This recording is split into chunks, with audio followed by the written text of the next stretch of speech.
हम उस परंपरा को आज तक देख रहे हैं। सेकंड बात, थर्मोपल्ली। थर्मोपल्ली मैंने अभी आपसे चर्चा की थी कि जब कर्नल टॉड ने यहाँ पर लिखना शुरू किया तो कर्नल टॉड ने एक किताब लिखी, बड़ी फेमस किताब जो राजस्थान से संबंधित है, annuls and antiquities of Rajasthan. तो वो annuls and antiquities of Rajasthan में इन दो शब्दों की चर्चा राजस्थान के संदर्भ में भी करता है, राजस्थान के खास करके मेवाड़ के संदर्भ में करता है। मैराथन का युद्ध किसे कहा गया? हल्दी घाटी के युद्ध को मैराथन का युद्ध कहा गया। और नहीं, उल्टा कर दिया आपने, उल्टा कर दिया है, ठीक है। तो ये दो शब्द हैं।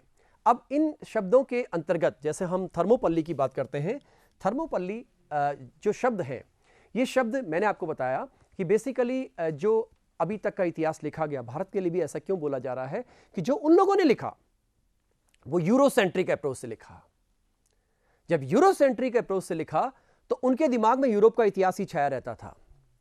तो इंग्लैंड है, चाहे फ्रांस है, चाहे रशिया है, चाहे कोई और कंट्रीज हैं, वो लोग अपने को सब ट्रेस करते थे ग्रीस से। इसलिए उनके दिमाग में यही बात छाई रहती थी। आप याद कीजिए, आप लोगों ने सबने सुना है भारत का नेपोलियन चंद्रगुप्त, कौन? या नहीं, समुद्रगुप्त। भारत का नेपोलियन समुद्रगुप्त कहा गया। आप सोचिए कब का नेपोलियन है, 18वीं 19वीं शताब्दी का, और समुद्रगुप्त है 5वीं शताब्दी का। आप कैसे ट्रेस कर रहे हैं दोनों को? फिर कह दिया गया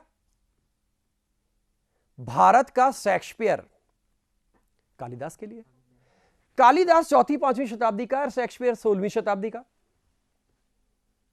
क्योंकि उन लोगों की जो ट्रेनिंग हुई थी, कल्चरल ट्रेनिंग हुई थी, उन लोगों ने जो पढ़ा था, पढ़ने का तरीका डेवलप किया, वो उन्होंने सब उनके अकॉर्डिंग किया। इसलिए जब वो भारत में आते थे तो उनको लगता था अच्छा ये व्यक्ति है, अच्छा लिखता है, चलो इसको शेक्सपियर का दर्जा दे देते हैं, ये शेक्सपियर की तरह है। चलो ये युद्ध अच्छा लड़ा गया, हल्दी घाटी में इस तरह का युद्ध हुआ, चलो इसको ये नाम दे देते हैं। तो इस तरह से उन्होंने थर्मोपल्ली, मैराथन, इस तरह के शब्द हमारे साथ भी जोड़ दिए। और ये ज्यादातर लिखने वाले ब्रिटेन के रहे, इंग्लिश कॉलोनियल। तो इस तरह से ये 4 युद्धों की चर्चा आती है। इनमें से जो 4 युद्ध में से 3 युद्ध जो थे, पहला, तीसरा, चौथा, ये क्वेश्चन में डायरेक्ट बनने हैं, ये जीते गए स्पार्टन्स के द्वारा, यानी ग्रीस के द्वारा। इस वाले युद्ध में, थर्मोपल्ली में, ये लोग हारते हैं क्योंकि इनकी संख्या कम थी। आप लोगों ने बड़ी मैंने पहले भी बात की थी इस बारे में, एक बड़ी मूवी है 300, नाम ही उसका 300 है, कि 300 लोगों ने फारस की लाखों की सेना का मुकाबला किस तरह से किया। हार गए लास्ट में वो, क्योंकि वो एक दर्रे में लड़ रहे थे, जैसे हमारा हल्दी घाटी है, दर्रे में लड़ रहे थे। और 300 लोग स्ट्रेटेजिकली ऐसे लोकेटेड थे कि पर्शिया की कोई भी सेना आती तो उसको मारने में सक्षम रहते हैं। उनको मारना इतना आसान नहीं था, उन्होंने लोकेशन अपनी ऐसे स्ट्रेटेजिकली अपनी को ऐसे लोकेट किया कि उनको हराना इतना आसान नहीं था वहां पे। लेकिन ध्यान रखिएगा, गद्दार हर देश में होते हैं। उन्हीं के बीच का एक गद्दार जाकर मिल गया जेरेक्स से। जेरेक्स राजा का नाम है, ईरानी राजा जो था। आपको अभी थोड़ी देर पहले मैंने बताया था कि स्पार्टन्स में यह परंपरा थी कि अगर बच्चा योग्य नहीं है फिजिकली तो सेना में नहीं रहेगा। एक ऐसा ही व्यक्ति था जो सेना के योग्य नहीं था, लेकिन वो सैनिक बनना चाहता था सैनिक का ही बेटा। तो वो इनके साथ मिल गया, पर्शियंस के साथ मिल गया, और उसने उस दर्रे का रास्ता इनको बता दिया। जब दर्रे का रास्ता बता दिया तो जेरेक्स की सेनाओं ने इनको चारों तरफ से घेर लिया, और वहीं पे जो इनका एक स्ट्रेटेजिकल पॉइंट आता है जो इन लोगों ने डेवलप किया था, अभी मैं उसकी चर्चा आगे भी आपको करके दिखाऊंगा, फैलेक्स सिस्टम, जिसमें वो ढाल लेकर के, सारे सैनिक ढाल लेकर के उसको छतरी बना लेते थे, और पूरे अगर 20,000 हैं तो 20,000, 10,000 हैं तो 10,000, ये 300 थे, ये 300 सैनिक सबने छाता बना लिया। एक सैनिक नहीं मारा जाएगा, क्योंकि उधर से तीर चलेंगे, उधर से भाले आएंगे दूसरी साइड से। और अभी मैं आपको इसका पिक्चर दिखाऊंगा थोड़ी देर में। तो इस तरह ये उनकी वॉर स्ट्रेटेजी होती थी। आप याद कीजिए, हमारे यहां सिकंदर आया तो इन सारी परंपराओं को साथ लेकर आया। आखिर क्या कारण था कि सिकंदर इतनी दूर तक चला आया? कोई ना कोई तो बात होगी। उसके खुद के पास बात होगी, उसके सैनिकों के पास कोई बात होगी, उसके सेनापतियों के पास बात होगी, कोई ना कोई बिंदु होगा। आधुनिक काल में एक व्यक्ति आता है जिसका नाम है नेपोलियन। नेपोलियन के बारे में उस जमाने के एक सेनापति ने लिखा कि वो अकेला आदमी 40,000 सैनिकों के बराबर है। 40,000 सैनिक, क्योंकि उसकी जो वॉर स्ट्रेटेजी है, युद्ध लड़ने की क्षमता है, कला है, आर्ट है, वो इतनी बेहतरीन है कि वो 40,000 के बराबर पड़ता है। तो इसी तरह से बात आती है अलेक्जेंडर के लिए। अब जरा अलेक्जेंडर का रास्ता देखिए आप, इस संबंध में भी क्वेश्चंस बनते हैं। अलेक्जेंडर, ये आप देख रहे हैं मैसिडोनिया, ये वाला पार्ट। मैसिडोनिया में ग्रीक्स लोगों के द्वारा और ग्रीस एरिया में भी इन लोगों के द्वारा एक सिस्टम डेवलप किया गया था जिसे क्षत्रप सिस्टम कहते हैं। क्षत्रप प्रणाली। क्षत्रप प्रणाली ये एक प्रकार की मिलिट्री गवर्नरशिप हुआ करती थी। यानी अगर आपने कोई क्षेत्र जीता है तो किसी सेनापति को क्षत्रप बना करके वो क्षेत्र दे दिया जाए। वो वहां पर रेगुलेट करेगा, मिलिट्री आधार पर करेगा, एडमिनिस्ट्रेशन करेगा, और जितना भी सिस्टम है वहां का वही देखेगा। दिस इज कॉल्ड क्षत्रप। तो ये फिलिप यानी सिकंदर का पिता भी एक क्षत्रप था। एक आंख उसका अपने यहां बोलते हैं काणा होना, छोटी सी थी आंख, एक फिलिप की आंख में उसकी लगी भी थी युद्ध के दौरान। ये फिलिप अब आने वाले समय में यह परिवर्तन करने वाला था। इसने अटैक किया, बेटा बहुत छोटा है उस समय सिकंदर के मामले में हमको बहुत सारी चीजें जानने को मिलती हैं। जैसे महाराणा प्रताप के चेतक की बात करते हैं तो, और सिकंदर के घोड़े का नाम था पैकाफला। उसके नाम से उसने एक शहर भी बनाया।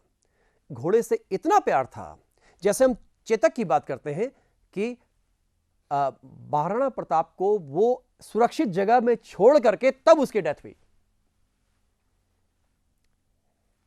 प्राचीन काल से ही पूरी दुनिया के इतिहास में हम देखते हैं कि मानव का पशुओं से प्रेम रहा, विशेष रूप से कुत्ता, घोड़ा, गाय तो भारतीय संस्कृति में आती है, गाय तो पवित्र श्रेणी में आ गई, हाथी, ये सारे जानवर सेना में प्रयोग किए गए।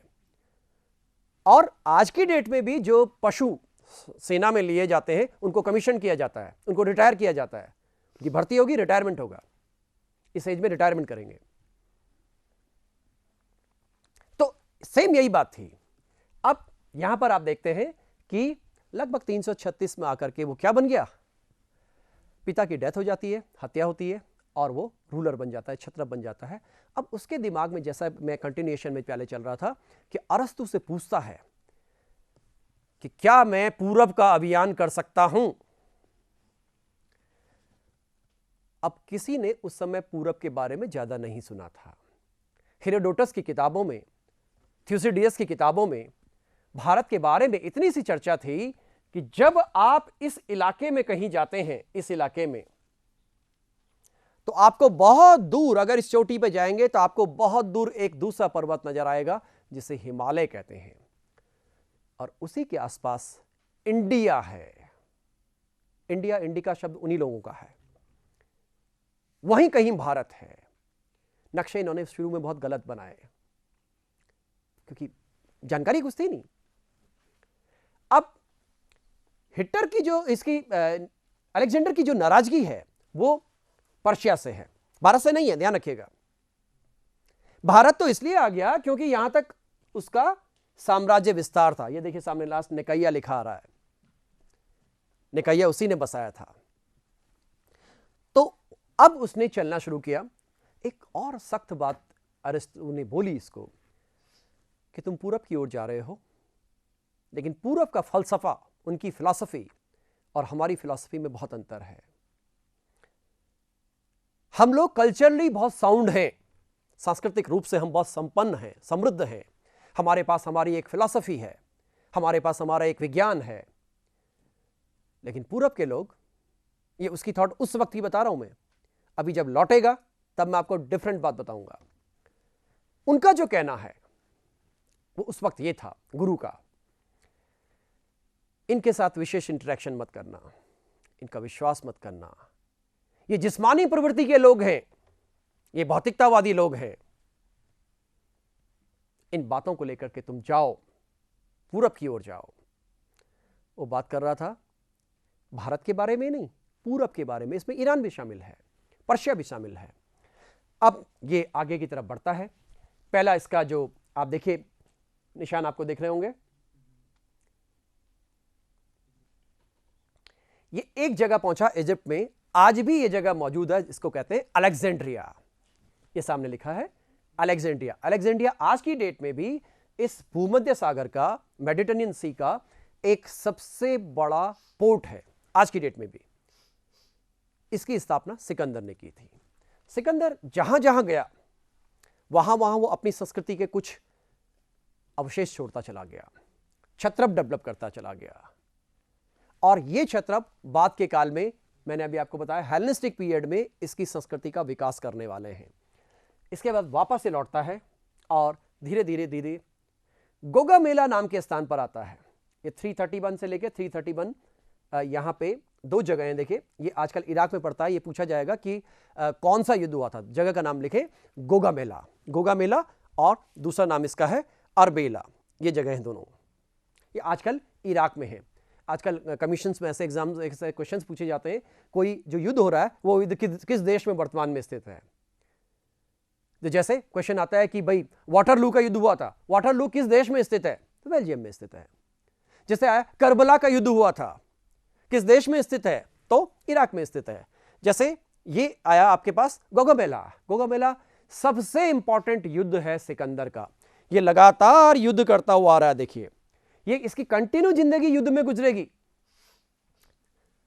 32.5 साल में तो डेथ ही हो गई। तो कंटिन्यू एक सैनिक की जिंदगी, लगातार युद्धों में उसकी गुजरेगी जिंदगी।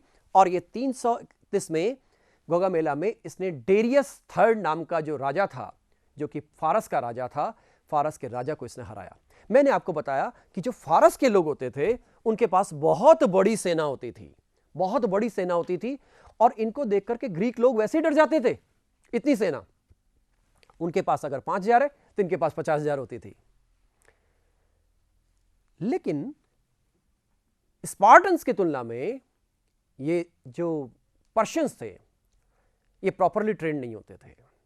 और सबसे बड़ी बात, ट्रेंड होने की बात भी दूसरी होती है। एक सबसे इंपॉर्टेंट बात होती है जो युद्ध लड़ने के लिए चाहिए, वो है डेडिकेशन। अपना देश, अपनी मातृभूमि, अपनी सेना के प्रति पूर्ण रूप से समर्पण। इनको तो सिखाया यह जाता था कि देश के बगैर तुम्हारा जिंदगी है ही नहीं, तुम बाद में, पहला देश स्पार्टा पहले है। इनके यहां से जो सेना आती थी पर्शियंस की तरफ से, इसमें दास होते थे, इसमें मर्शनरी ट्रूप्स होते थे, यानी पैसा देकर के लाए लोगों को। जब हम पैसा देकर लाएंगे तो भावना उस रूप में डेवलप नहीं होगी। तो इनके पास बहुत बड़ी सेना थी, लेकिन सिकंदर उस सेना को हराने में सक्षम रहा। वॉर स्ट्रेटेजी, तो वॉर स्ट्रेटेजी सिकंदर ने बहुत बेहतरीन बनाई। उसका तो पहला तरीका यह होता था, आखिर क्यों सिकंदर इतना लोकप्रिय रहा। वो कहता था कि सेना अगर युद्ध लड़ने जाएगी तो पहला तीर, पहला भाला मेरे लगेगा, तब मेरे सैनिक के लगेगा। जब किसी सेनापति के पास यह टेंडेंसी हो तो this is called true leadership. सच में वो बेहतर नेता है। और इसी नेतृत्व में वो एक के बाद एक जीतता चला गया। और आप जानते हैं कि जब वो भारतीय उपमहाद्वीप में आया तो यहां मालव गणराज्य था, क्षुद्रप गणराज्य था, पुरु के साथ उसका युद्ध हुआ। 2 जगह घायल हुआ है सिकंदर, 2 जगह। पोरस के साथ भी वो घायल हुआ है, मरने के कगार पर आ गया, लेकिन युद्ध लड़ने के लिए आगे मैं ही जाऊंगा। इस कारण से उसके सैनिकों में जोश हो जाता था, सैनिक उसके लिए मरने के लिए तैयार हो जाते थे। समस्या यह थी कि जब ये यहां से चलना शुरू हुआ तो आप जरा गौर करें, आज ये करीब 4000 किलोमीटर के डिस्टेंस है। जो सैनिक यहां के हैं वो यहां की संस्कृति को न जानते, न समझते और न समझना चाहते। न भाषा सेम है, न संस्कृति सेम है, कुछ भी नहीं है उनके पास। इसलिए वो लौट जाना चाहते हैं। आप लोगों ने भारतीय इतिहास की पुस्तकों में पढ़ा होगा कि जब सिकंदर की सेनाएं सिंधु पार कर गई, इस पर्टिकुलर इलाके में आ गई, हमारे पंजाब के एरिया में, तो सैनिकों ने आगे बढ़ने से मना कर दिया। उनको बताया गया कि गंगा के मैदान में यहां से कुछ दूरी पर एक बहुत बड़ा साम्राज्य है, जो कि उस जमाने में घनानंद का राज्य था, नंद साम्राज्य। और सिकंदर की सेना यहां पे कई बार मजे चख चुकी थी युद्ध के, सिकंदर खुद भी देख चुका था। तो एक कारण तो यह है कि सैनिक लड़ना नहीं चाहते थे, इतने दूर आ गए थे कि अब वो घर जाना चाहते थे, बहुत हो गया। दूसरा कारण यह था कि एक बहुत बड़े साम्राज्य से आप युद्ध लड़ चुके हैं। अभी आपको ध्यान होगा, मैंने आपको बताया कि जब गुरु ने बोला कि उस क्षेत्र में जाएंगे तो वहां के लोग ऐसे होते हैं, तो जब वह भारत के इस क्षेत्र में पहुंचा तो एक दांडायन नाम का ऋषि था, उसका उल्लेख है, हम नहीं कर रहे, उन्होंने किया हुआ है उल्लेख। भारत की जो ऋषि परंपरा आती है, तो बताया गया कि एक त्रिकालदर्शी ऋषि टाइप का व्यक्ति है, संत है, ऋषि है। त्रिकालदर्शी यानी जो तीनों कालों में देख सके, पीछे, आज, आगे। तो सिकंदर ने अपने एक सेनापति को भेजा, उसके पास 3-4 सेनापति थे, एनासेक्रिटीज, नियार्कस, अरिस्टोबुलस। सिकंदर ने अरिस्टोबुलस को बोला कि जाके उसको बोलो कि मैंने बुलाया है, विश्व विजेता सिकंदर। ये जाता उसके पास, बोलता है कि उसने तो कोई अभिवादन भी नहीं किया, तो जीत के घमंड में था। आपको मेरे विजयी सम्राट ने बुलाया है, विश्व विजयी सम्राट ने। कहते कौन विश्व विजयी? सिकंदर, अलेक्जेंडर। कहते कौन सा एरिया जीत लिया? कहता कि आप ऐसी बातें कर रहे हैं, इसका मतलब आप जानते हैं आपको क्या दंड मिलेगा? आपको मृत्यु दंड दिया जाएगा। तो दांडायन ने बोला मेरी तो मृत्यु हो चुकी है। अब ये और भी ज्यादा घबराया कि पागल आदमी के पास भेज दिया मुझे। उसने योग के द्वारा अपनी सांसें रोक ली। देखा ही तो सचमुच में मृत सा हो गया है। एनासेक्रिटीज सिकंदर के पास दौड़ा दौड़ा जाता है कि वो तो बड़ा अजीब सा ही आदमी है, आप ही को चलना पड़ेगा। गए वहां पे। सिकंदर थोड़ा सा टॉलरेंस वाला व्यक्ति था, उसने उससे बातचीत की तो उसको लगा कि इसमें कुछ दम है। बताया तो गुरु ने कुछ और था, यहां कुछ और निकल रहा है। वो उसकी बात को सुनता रहा। उससे बोला मैंने पूरा विश्व जीत लिया है। कहता तुमने विश्व नहीं जीता है, ये कागज लो, पत्ता होता है वहां पे, कागज तो आज तब था नहीं, पत्ता लो।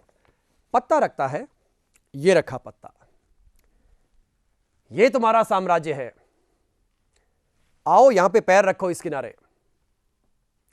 सिकंदर ने पैर रखा तो ये यहां से उठ जाएगा। 1.5 साल के भीतर पश्चिम में तेरे खिलाफ विद्रोह होने वाला है, तू नहीं रहेगा, तेरा साम्राज्य चला जाएगा सिर्फ 1.5 साल में। फिर जहां तू खड़ा है ये राज्य भी नहीं रहेगा।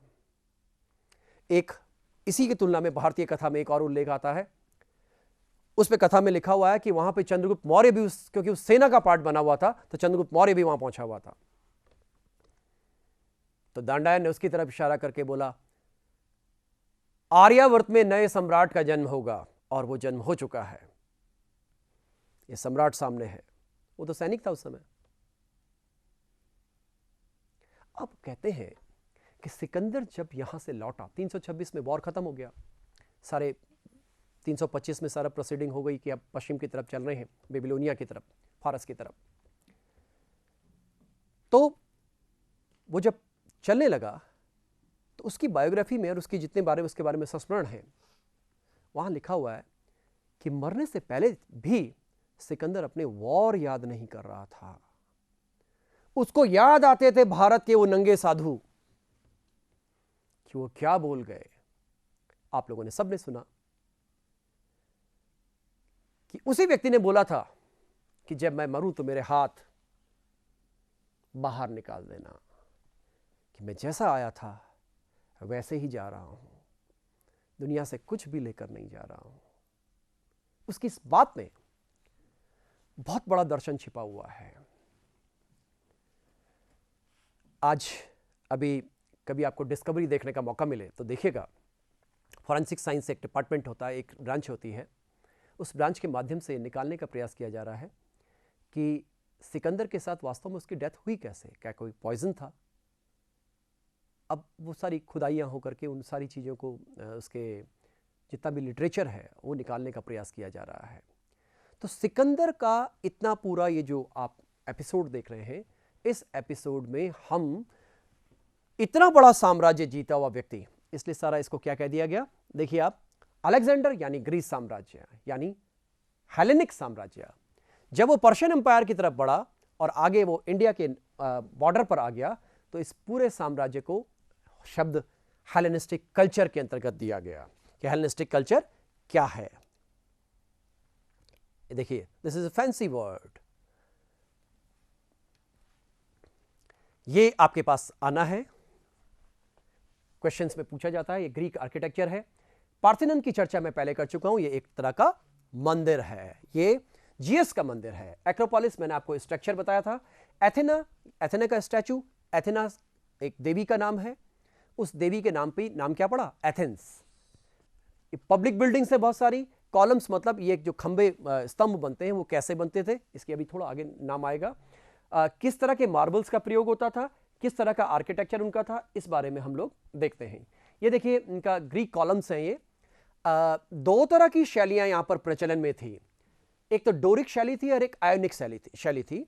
डोरिक एक जाति का नाम था, जैसे हम अपने यहां बोलते हैं कि मुगल शैली का आर्किटेक्चर, खिलजी शैली का आर्किटेक्चर, राजपूत शैली का आर्किटेक्चर, उसी तरह से इनके आया है डोरिक शैली और आयोनिक शैली। ये जो स्ट्रक्चर था, ये जो शैलियां थी आर्किटेक्चर की, ये इस काल तक रही। आप देख रहे हैं ये सामने, ये डोरिक है, ये आयोनिक है, ये कॉरिंथियन है। कॉरिंथ नाम का जो शहर था, उसकी जो शैली थी उसको कॉरिंथियन बोला जाता था। आप इनके स्ट्रक्चर को देख सकते हैं। देखिए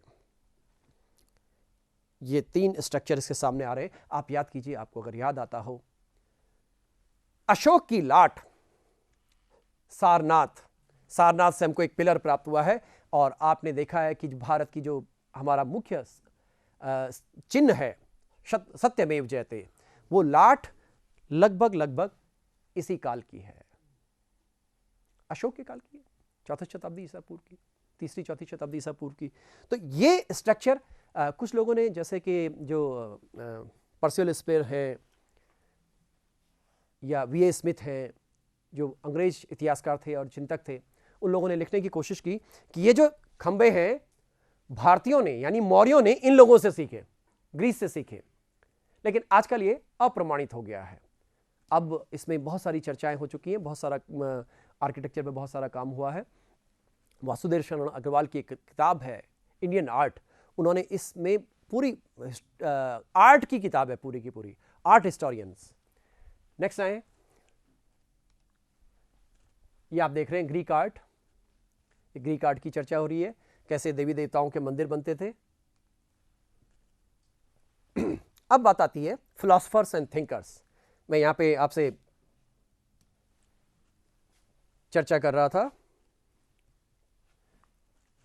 कि जब हम ग्रीक संस्कृति की बात करते हैं, ग्रीक सिविलाइजेशन और ग्रीक संस्कृति की बात करते हैं, मैं दोनों शब्दों को एक साथ इस्तेमाल कर रहा हूं, संस्कृति and civilization, culture and civilization, दोनों ही मानव की कृतियां हैं। दोनों को लोग इंटरचेंजेबली इस्तेमाल करते हैं। मैकाइवर और पेज दो सोशियोलॉजिस्ट रहे, उन्होंने इसको डिफाइन करने की कोशिश की। One is culture and civilization, what we have and what we are. लेकिन मोटे तौर पर एक हटकोविट्स ने एक डेफिनेशन दी है। उनका कहना है कि कल्चर वो है everything which is man made that is culture. जो भी मानव ने उसके आसपास बनाया वो संस्कृति है। और इसी के अंतर्गत हम अब बात करेंगे क्या क्या चीजें डेवलप होती हैं। तो कल्चर में सबसे पहले मैंने आपको बताया था उनके यहां दर्शन की परंपरा थी।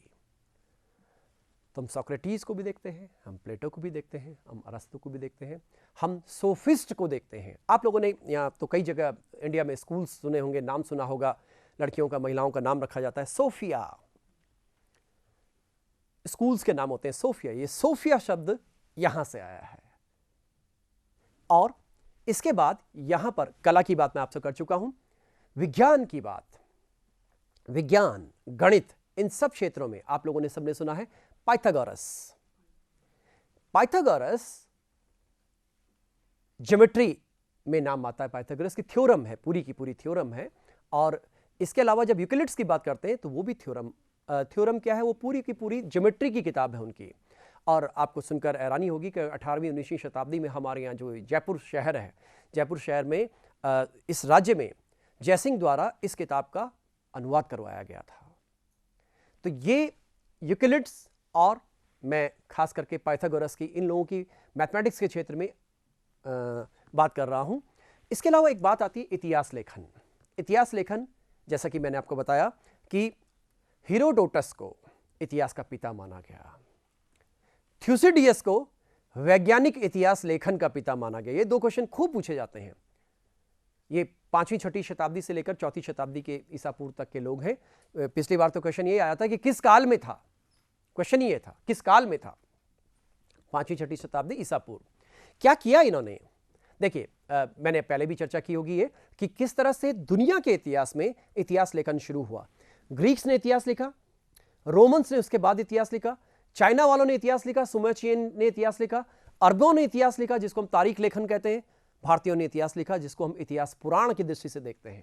तो लेकिन इनके इतिहास लेखन में क्या मेन फर्क था जिस कारण से इनको पिता बोला जा रहा है, वो पहला फर्क ये था कि इन्होंने तिथिबद्ध रूप से इतिहास लिखना शुरू किया, टाइम। क्योंकि हम जब इतिहास के 3 टूल्स की बात करते हैं तो 3 टूल्स आते हैं, प्लेस, पर्सनैलिटी एंड टाइम। मैंने आपको बताया सबसे पहले कोई भी बात करें, भारत आजाद हुआ तो आप बोलेंगे कब हुआ,